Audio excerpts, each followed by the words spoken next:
আসসালামু আলাইকুম, সবাই কেমন আছেন? আর সায়েন্স অফলাইন জার্নিতে আপনাদেরকে স্বাগতম। তো আমরা জামাই রেডি হয়ে চলে যাচ্ছি নেভি ব্রিজ ঘুরতে। এখানে গিয়ে আমরা কী করলাম সম্পূর্ণ দেখতে না টেনে ভিডিওটি দেখুন। তো এখানে আমি রেডি হয়ে একটু ডং করে নিলাম, সম্পূর্ণ রেডি হয়ে বেরিয়ে পড়লাম। আমরা যাব বাইক নিয়ে, আসলে মেন ড্রাইভে কাপড় বাইক নিয়ে যাওয়াটাই আসল মজা। তো বাইকটা গলির সামনেই রাখা ছিল। তো আমরা গাড়ির কাছে চলে আসলাম, আমার জামাইটা গাড়িটা মুছতেছিল। তো আমি অনেক হ্যাপি, অনেক দিন ধরে চিন্তা করতেছিলাম নেভি ব্রিজে যাব। কুলার পর থেকে চিন্তা করতেছিলাম যাব করে যাওয়া হচ্ছিল না। তো এতে গাড়ি স্টার্ট হয়ে গেছে, আমি গাড়িতে উঠে গেলাম। তারপর আমরা রওনা দিয়ে দিব ইনানির বিচের দিকে। আমি একটু গাড়িতে উঠে সব কিছু ঠিক করে নিচ্ছিলাম, গাড়িটা স্টার্ট হয়েছিল। এখানেও একটু ডং, সবসময় মেয়ে মানুষ মানে ডং আর ডং। তো এই যে কি সুন্দর মেন ড্রাইভ রাস্তাটা, মন জুড়িয়ে যাওয়ার মতো একটা রাস্তা। তো এখানে আসলে কি আর বলবো, এখান থেকে যাওয়া মানে মন ভালো হয়ে যাওয়া। জাস্ট বাতাসের সাউন্ডটা শুনো, তাহলে বুঝতে পারবা কীরকম বাতাস এখানে। আমরা এখন চলে আসছি ইনানিতে। এটা হচ্ছে ইনানির একটা বেস্ট জায়গা, এখানে সবাই ঘুরতে আসে পর্যটকরা। এখানে মানে সব কিছু পাওয়া যায়, একটা মার্কেটের মতো। যদি সময় থাকে আসার সময় ঢুকবা, রাত হয়ে গেলে ঢুকবো না, আসার সময় দেখিয়ে দিব। যদি ঢুকতে পারি আপনাদেরকে দেখিয়ে দেবো আসার সময়। যদি ঢুকা হয় আর কি, সন্ধ্যা হয়ে গেলে তো আর ঢুকা সম্ভব না, আমাদের অনেক দূরে যেতে হবে, তো রাত হয়ে গেলে তো সমস্যা। তো এখন আমরা প্রায় পৌঁছে গেছি নানি ব্রিজের দিকে, আর একটু করে আছে। গাড়িটা অনেক স্পিডে চালাচ্ছিল, যার জন্য চশমা আর মাস্ক পরতে হয়েছে, না হলে তো মেকআপ পুরো শেষ। তাও প্রায় শেষই হয়ে গেছিলো, আমার মেকআপ পুরো গলে যাচ্ছিলো, এত মানে গরম আর এত বাতাসের কারণে। তো আমি একটু চশমার মাস্কটা খুলে দেখতেছিলাম আমার মেকআপের অবস্থা, এত গরম পুরো মানে সব কিছু গলে যাচ্ছিলো, থাকার অবস্থা না। ক্যামেরার সামনে নিয়ে দেখাচ্ছে আমার মেকআপের অবস্থাটা, জাস্ট একটু দেখো কী অবস্থা আমার মেকআপের। পিছনের ব্যাকগ্রাউন্ডটা দেখো, জাস্ট কি জোস। আসলে মেন ড্রাইভ দিয়ে যাওয়ার মজাই আলাদা, এক পাশে সমুদ্র আর এক পাশে পাহাড়, দুটাই একসাথে অনুভব করা যায়। ওই সামনেই দেখা যাচ্ছে নেভি ব্রিজটা। আমরা প্রায় পৌঁছে আসি, আর 2-3 মিনিটের মধ্যে পৌঁছে যাব।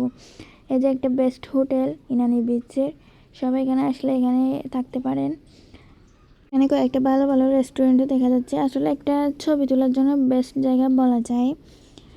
তো এখানে অনেক পর্যটকরা দেখেন ঘুরতে আসছে, অনেক মানুষই আছে এখানে, সবাই আসলে ঘুরতে আসছে এখানে। ওই যে আমরা যেখানে যাচ্ছি আমাদের নেভি ব্রিজটা দেখা যাচ্ছে, আমাদের না বলতে আমরা ঘুরতে যাচ্ছি ওই ব্রিজটা আর কি, আমাদের বলে ফেলছি।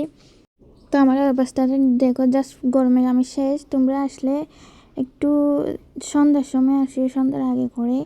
আমরা একটু রোদে চলে আসছি, তাই একটু অবস্থা খারাপ হয়ে গেছে। তো আমরা প্রতিজন 200 টাকা করে টিকিট নিয়ে ঢুকে গেলাম, জুতা তো বাহিরে খুলে রাখতে হয়। তো এখানে সামনে একটা ভালো স্পট রয়েছে ছবি তোলার জন্য অনেক। তো আমিও চলে যাচ্ছি সুন্দর জায়গাটাতে ছবি তুলতে। আমার রাজ্জানাতে কী হয়েছে, রানীর মতো পোস্টার তুলতে পারি রাজ্যে কে চেয়ারে। আসলে জায়গাটা আসলে অনেক সুন্দরভাবে সাজানো হয়েছে। তো জামাইকে বললাম আমার একটা ভিডিও করে দিতে। তো আমি কিছু দূর গিয়ে দেখলাম ও আসতেছে না, তারপর ওকে একটা বোকা দিলাম আমার সাথে সাথে আসার জন্য। তারপর ও চলে আসলে যাচ্ছে রাজকীয় চেয়ারে ছবি উঠাইতে রানীর মতো করে। আসলে রানী বলা যায়, আমার রাজ্যের একমাত্র রানী হলাম আমি। তো একটা ভিডিও নিয়ে আবার চলে গেলাম এই সুন্দর জায়গাটাতে ছবি তুলতে। ও বলতেছে আগে আমাকে তুলতে, আমি বললাম না আগে আমি তুলবো। দেন ওকে কয়েকটা ছবি তুলে দিলাম। সে পোজ নেওয়ার জন্য রেডি হচ্ছে, একটা স্টাইল করে নিচ্ছে চশমা নিয়ে। তো এতক্ষণ যা জায়গা ছিল সব হচ্ছে ব্রিজের সামনের দিকের অংশটা। এখন ব্রিজের দিকে রওনা দিলাম, আমরা হাঁটা শুরু করে দিলাম। আসলে ও মাঝে মাঝে থেমে যায়, সেজন্য আমার রাগুটো দাঁড়ায় থাকে ভিডিও করতে বললে, সেজন্য মুখটা বেচকে নিয়ে দিলাম। আমার রাগুটো ওকে ভিডিও করতে দিলে ও খালি দাঁড়ায় থাকে। তো আরেকটা ভিডিও শ্যুট করতেছিলাম, অনেক মানুষ ছিল। তো এখানে আমরা হাঁটা শুরু করলাম ব্রিজের দিকে। অনেক রোদ ছিল আসলে এই টাইমে এখানে আসা ঠিক না, সন্ধ্যার সময় আসলে অনেক ভালো লাগে। রোদে আমি পুরো শেষ প্রায়। আমরা গেছিলাম 3টার দিকে, তাই তোমরা আসলে 5টার দিকে যাইতে পারো। তো আমরা হাঁটা শুরু করলাম, হাঁটতে অনেক দূর চলে যেতাম। দেন কিছু টিকটক করে নিচ্ছিলাম, ছবি তুলেছিলাম, ডং করতেছিলাম। তো ডং করতে চলে যাচ্ছি প্রায় সমুদ্রের মাঝখানে। এখানে আসলে মোবাইল আর জিনিসপত্র সামনে রাখতে হবে, কারণ এখান থেকে পড়ে গেলে আর উঠানো সম্ভব না, পানিতে ভেসে চলে যাবে। তো এমনি জায়গাটা সুন্দর ছিল, ছবি তোলার জন্য পারফেক্ট। এখানে একটা বসার জায়গা ছিল। তো জামাই শুধু বলে আমাকে একটা ছবি তুলে দাও, আমাকে একটা ছবি তুলে দাও। ওর কাজ ছবি তোলা না, আমার কাজ ছবি তোলা। সে বড় ছবি তুলে না দিয়ে নিজে কি ঢং করে বসে আছে ছবি তোলার জন্য।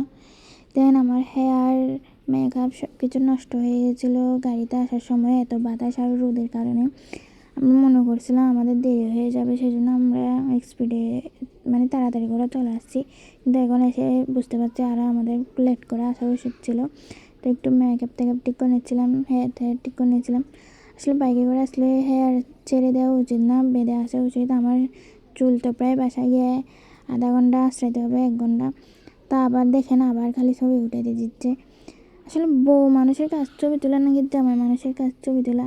সে আমাকে ছবি তুলে দিবে, উল্টা আমার ওকে ছবি তুলে দিতে হচ্ছে।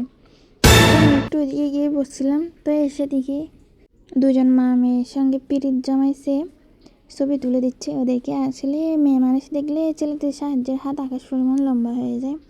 তো আমরা শেষ পর্যায়ে চলে আসছি হাঁটতে হাঁটতে। এটা ছিল লাস্ট, একদম ব্রিজের লাস্ট।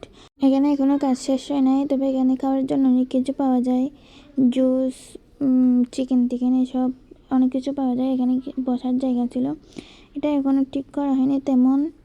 তো এখানে একদম সমুদ্রের মাঝে চলে আসছি আমরা।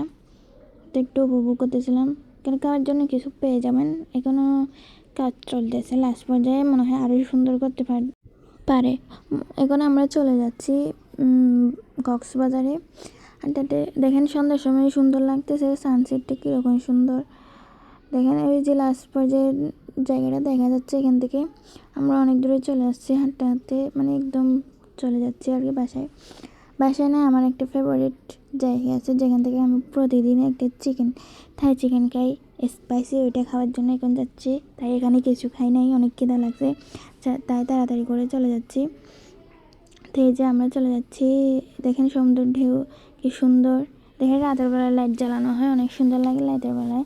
আমরা রাতের বেলায় থাকতে পারবো না, তাই চলে যাচ্ছি, সৌন্দর্যটা উপভোগ করতে পারি না। এখন হালকা হালকা কয়েকটা অন করছে লাইট, তাও কত সুন্দর লাগতেছে। সবগুলো অন হলে আরও সুন্দর লাগবে। এখানে যে পাইপগুলো দেওয়া আছে উপরে, সবগুলোতে লাইট অন হবে। সন্ধ্যার সময় অনেক বাতাস আর ভালো লাগে এখানে। কী করবো, এখন চলে যেতে হবে, আমরা উপভোগ করতে পারবো না। তো এখন আমরা বেরিয়ে পড়লাম। তো বাহিরে আরেকটা দোলনা ছিল, যেটা যাওয়ার সময় আমরা মানুষের ভিড়ের কারণে ছবি উঠাতে পারি নাই। তো এখানে কয়েকটা ছবি আর ভিডিও করে নিব। অনেক সুন্দর মানে লাইটিং সেটটা আছে, তো সেই জন্য এখন তুলতে অনেক সুন্দর হয়। তারপর আমরা জুতাগুলো নিয়ে নিলাম জুতার সাইড থেকে। তো যার জুতা সে নিয়ে নিবে আর কি। এখানে সেফটি আছে, আসলে দেখা যাচ্ছে সেফটি থাকে, জুতা চুরি হয় না। তো আমরা বেরিয়ে পড়লাম। দেন এখন আমরা গাড়িতে উঠে পড়বো। তো আমরা চলে যাচ্ছি, প্রায় চলে আসছি কক্সবাজারে। তো এখন যাবো আমরা আমার একটা থাই চিকেনের দোকানে, যেটা স্পাইসি চিকেন আমার প্রতিদিনই লাগে, প্রায় প্রতিদিন সন্ধ্যায় আমার ওটা খাওয়া লাগে। তো এই যে এখানে পাওয়া যায়, অনেক ভালো লাগে, বেশি দাম না। তো আমরা একটা কম্বো নিয়ে নিয়েছিলাম, চিকেন আর ফ্রেঞ্চ ফ্রাইয়ের, আর একটা লেমন জুস ছিল। তো আমরা এটা খেয়ে নিলাম, বেশি না 120 টাকায় 3টে জিনিস। অনেক ভালো লাগে আমার প্রতিদিনই খাওয়া লাগে, এটা না খেলে আমার রাতে ঘুম হয় না। যারা অতিরিক্ত জাল লাভার তাদের জন্য এটা বেস্ট একটা জিনিস আমি মনে করি। আর 120 টাকায় এটা অনেক ভালো একটা জিনিস আমার মনে হয়। লেমন জুসটাও ঠিকঠাক ছিল। তো এখন চলে যাচ্ছে বাসায়, টাটা, দেখা হবে অন্য ভিডিওতে, আল্লাহ হাফেজ।